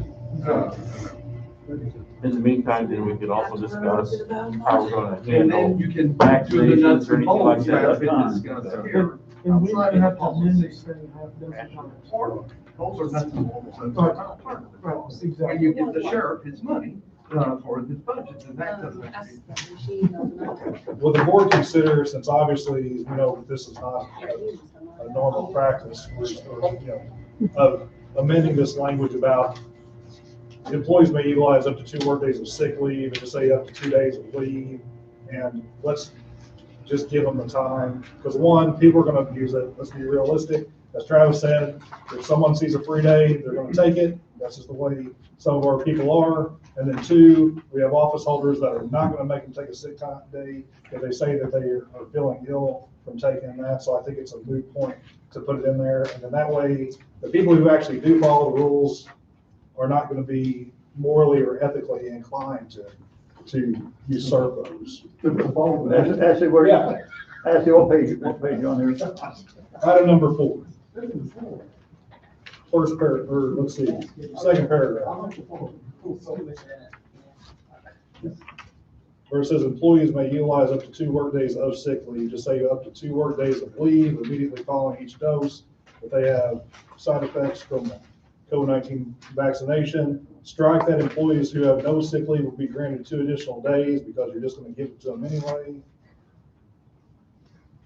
And then, that way, I mean, obviously the employee must, still communicate, they do need to do that.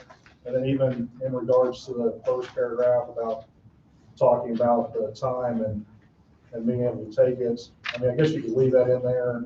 But again, if someone's gonna tell you that they've been waiting in line for 4 hours to get that, no supervisor's gonna be like, okay, well, I only gave you 2, I'm gonna make you take 2 hours. So, I mean, that's just following the language. Well, but in this area, I don't think I've been an issue with getting the To extend the process for 15. You want to, testing, yeah, You but not vaccinated. You could host a vaccine clinic. We did, Why can't they have one right across the street? Why not? so say, by county's got the mobile trailer, they could, yeah, I talked to them, we don't have the vaccine.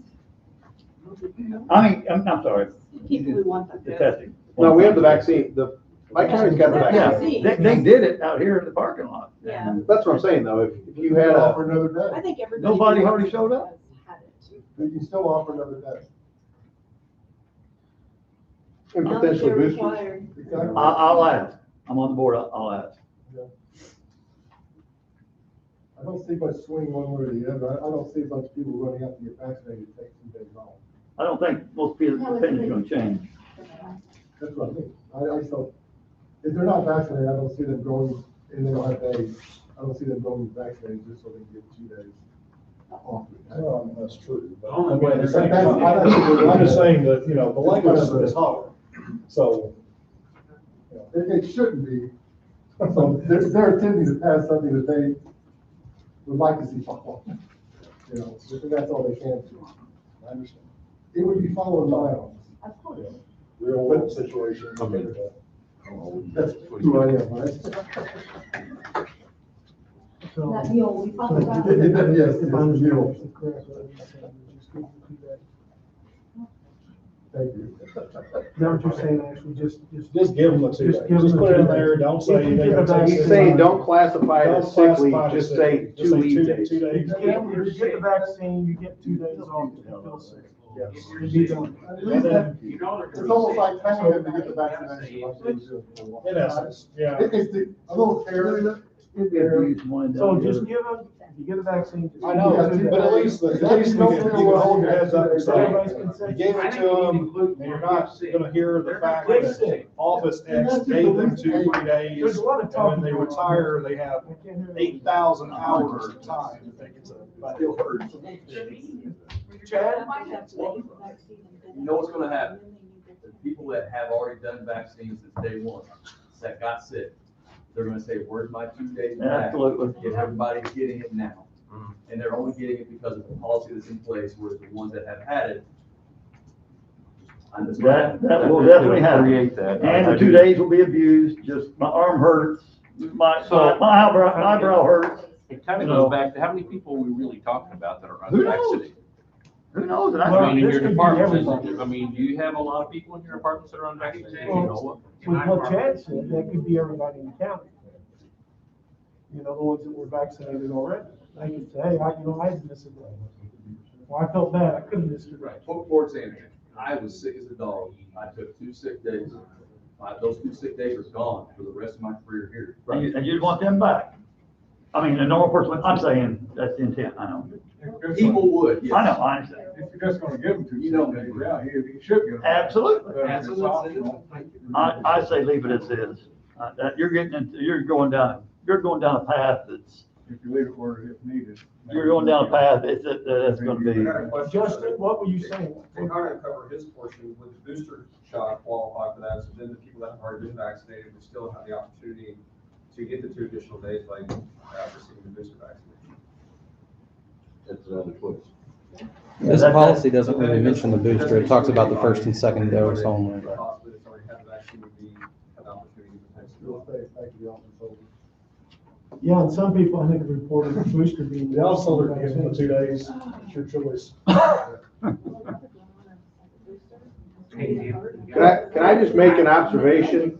Having been around the county for, I don't know, 10+ years, you office holders are gonna do what you wanna do anyway. Power of office over. I'm just telling you, I can put whatever you want in writing, but you're gonna do whatever you wanna do anyway. So if sheriff decides he's gonna give Chad his 2 days back, guess what? You're gonna get the 2 days back and nobody's ever gonna know any different of it. I mean, that's just what happens. So, I mean, we can have this dialogue back and forth about it, but everybody knows that's the way the system works right now. What was that, Travis? I would appreciate if you would pass this today, because this gives me the ammunition to go back to my guy and say, hey, this is policy. I can tell you, Travis, as much as I don't want to, I'm gonna make a motion in a few minutes.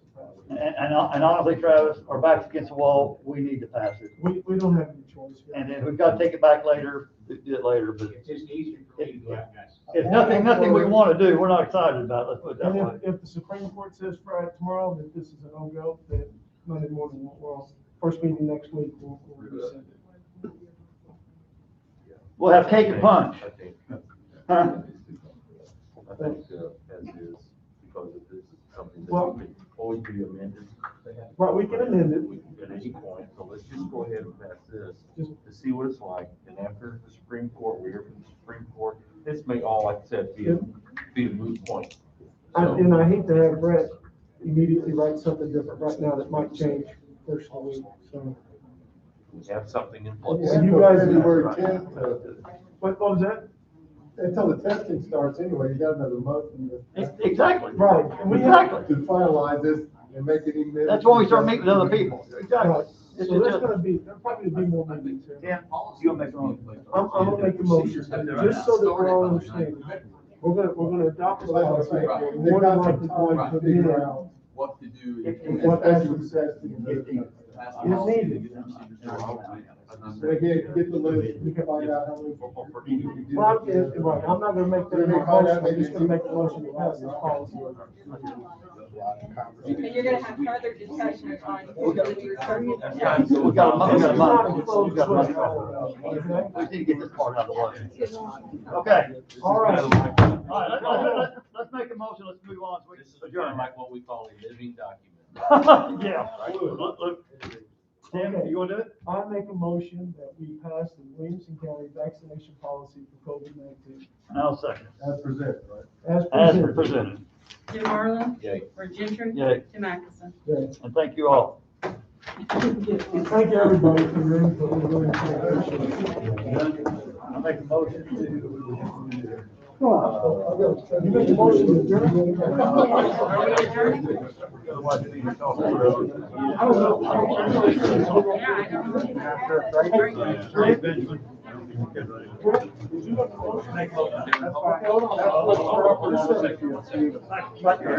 And then what are you Hey,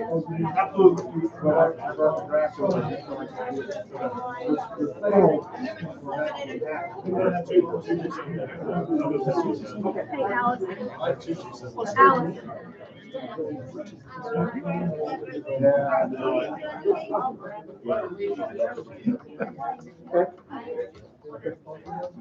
Yeah. Well, that's what I think the problem that we got. I don't know what the only course you're doing. Yes. And I think somebody has. Because you're for certain. Please don't do that. Please don't do that. You're a different story. I would make the argument. That's what I said. Now, I pay somebody push me. That's your name. Do you have anything going on? No. It would be on.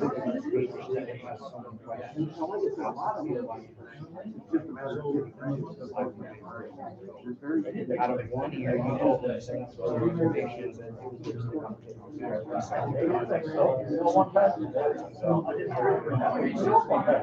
but they also have different suggestions, questions. Yeah. I agree. I will follow the instructions. of my supervisor. Ready to talk to your employee. Yeah. I've made it through the first year. Okay. Make it through the second and Friday. Here's the thing, I called them, talked to them. Look, times, dates. So, and I just want you to look, what I've done, I've prepared a summary. Here's the pay, here's the invoice, here's what I did. That's perfect. And I think in a matter of 15 minutes, you're gonna look at this and say, yeah, I agree. Here's what we got, here's what we still need. Yeah. So, I'll get that to you tomorrow. We don't have a second. We don't have a second. Oh, okay. Well, this thing's still on too. Yeah, so there's no special meeting or something for it. And I think we'll be fine on time. I just talked to, well, Ashley sent an email today. Bond council got back to us and basically gave us the thumbs up. We can basically close any day. They're talking about maybe doing the beginning of next week. Oh, okay, cool. So we'll have. So then we'll have the ability to pay. We'll have the ability to pay probably next Wednesday or any time after. All right, sounds good. Yep. Thank you. I'm not leaving. I was trying to help you. Well, it also takes away great choice. So you know,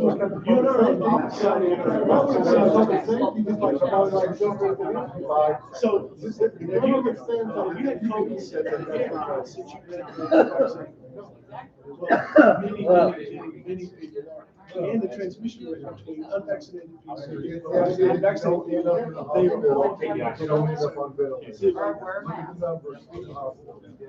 How do you argue with people with science that actually are in the middle? You're saying and you don't listen to science. Well, don't tell me what I do, don't do it. Okay, let's. You're making an opinion that's not medically based. Well, that's science based. You can't talk, you want to say personal trees. No. That's what you're talking about. You're making your own opinion on whether or not the Well, vaccine is that's actually doing what your it's supposed opinion. to. And then also with mask mandates. What's your opinion on that? We just did this, Jeff. You know, never do most of that. Okay, but you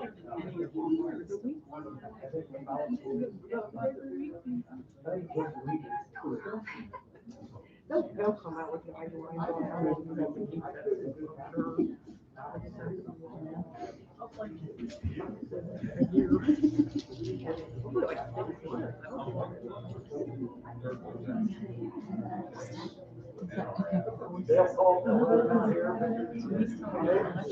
They were for COVID protocol.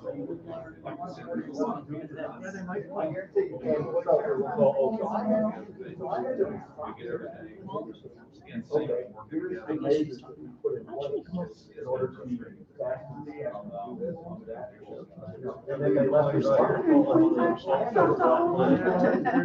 She talks a lot. And I did just have one contact email.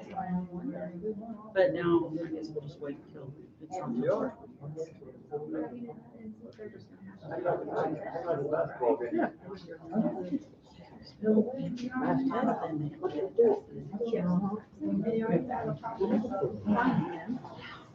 That's just gonna,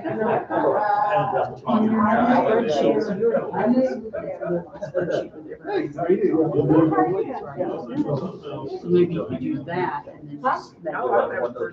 Oh, yeah. I did have them in my HR program. I don't mean to be so obstinate, but I just had to ask this valid question, because there are so many issues. Just had all. And I know. They're in my HR.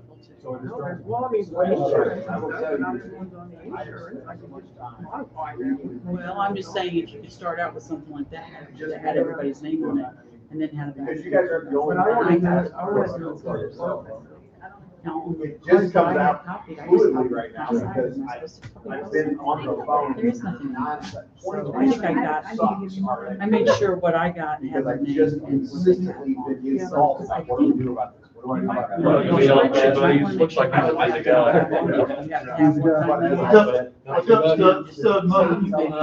Abbreviated. Another COVID meeting.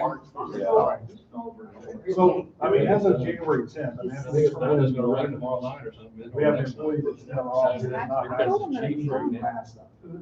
Went around other people. Maybe it'll slip But the these ball. terminations. Throw a snowball at it. Means they have to be isolated when they hit the wall. I don't want him to get hurt. That's That's the question. I mean, because all my people are 6 feet apart from each other. I know, and it doesn't So- indicate. I guess we'll be getting somebody, So It says I have to have the door to my office shut. Thank you, Tony Tuck. Yeah, I mean, it's, and I just have no idea. I mean, I'll be the talking. chances of somebody.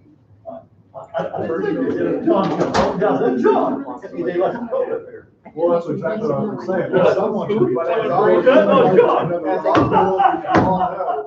It looked like Brandon first, I just state attorney suck, I should shut up. Yeah, he does. But I can't. Because it's anonymous, you won't ever know who it is. I mean, I know that I got. I said it in the middle of a meeting once, that, you know, hey, we're doing this because we've got. Okay.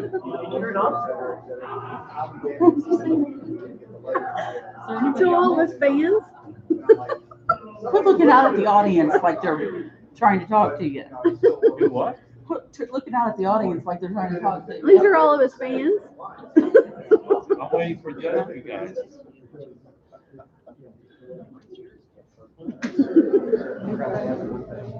Jim, what day do you want to sign the loan documents? I'm good anytime. You tell me and I'll be there.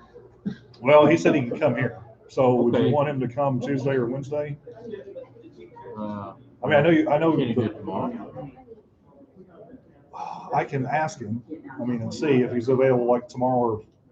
Tomorrow morning? Okay, Tomorrow. okay, let me shoot him an email and see what's. Start with tomorrow. Okay. Yeah, But anytime you're available.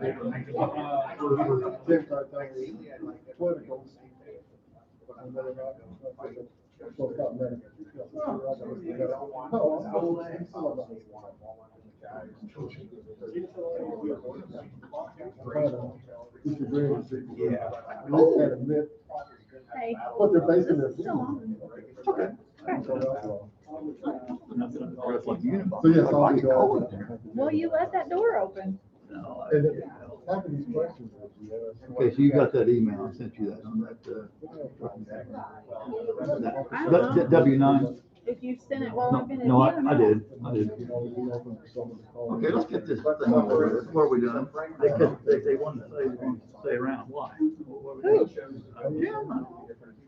Where are they? Let's go.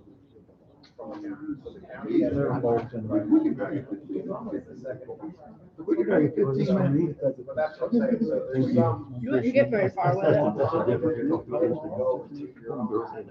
$45. Now you're ahead. Now I'm ahead, I'm buying dinner. Where are we going? McDonald's? You know what, we probably could go to Arby's on that or something.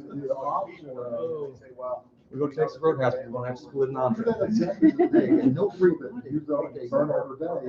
I know, I heard that. I'm just like. That's just wrecked his world.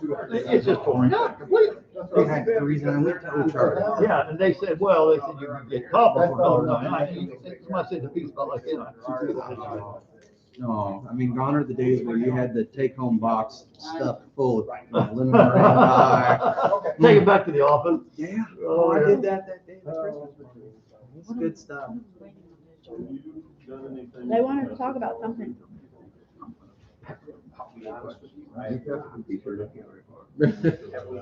Okay.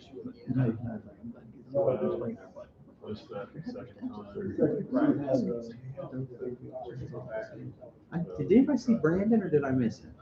No. I didn't see. He talked to Rhett last night. They talked about, I don't think. No, but Christy was here. Oh, Christy was? Yeah, I couldn't see way back. That's why I stood up. I hate to be rude, not I guarantee you. Well, your zipper wasn't zipped. There's, that wouldn't surprise me. There's employees stood up? right here that will call OSHA, guarantee. I already called him twice. They will call on the Got him on ball. speed Huh? dial. Got him on speed dial. Isn't that the third button down on the phone? Yeah, You've never lived till you dealt with OSHA, I'm telling you. It is an experience from hell. that's what Tim was telling me. I had it twice and they didn't find anything, but they were mean. Like auditors from the IRS. Once a were, they came in on twice. They sit in the office and they just cherry pick everything.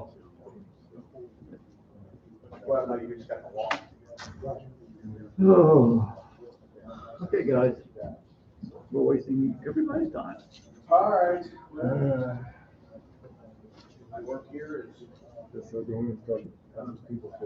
Red, I don't know what we're not adjourned. I don't know what we're doing. You may want to see what they want. I don't know. Oh, you're not adjourned? No, I wish we were. Yeah, then it might as well be me. But I already got a pretty good idea who is doing it. So that we're able to provide it, so it's not really an issue. Because I asked them before about the mask, when I had, you don't have to wear a mask at your back. See, and we're doing this right now. Johnny Logan just passed their policies. But we've got 460 some employees that now have to get their vaccination. So what we've done there is, there's a program called Cleared For, and it's a Cleared For Work program that employees log in, upload their vaccination, and it gives them a QR code that tells them. Okay, I don't know why we're back. Here we are. So There's a lot more quiet in here now. Not COVID. So we now have. Yes. Okay, we're back from break. It's 3:00 in the afternoon. So I guess my question is, where do we go from here? Basically, I would say we're waiting to hear from the Supreme Court.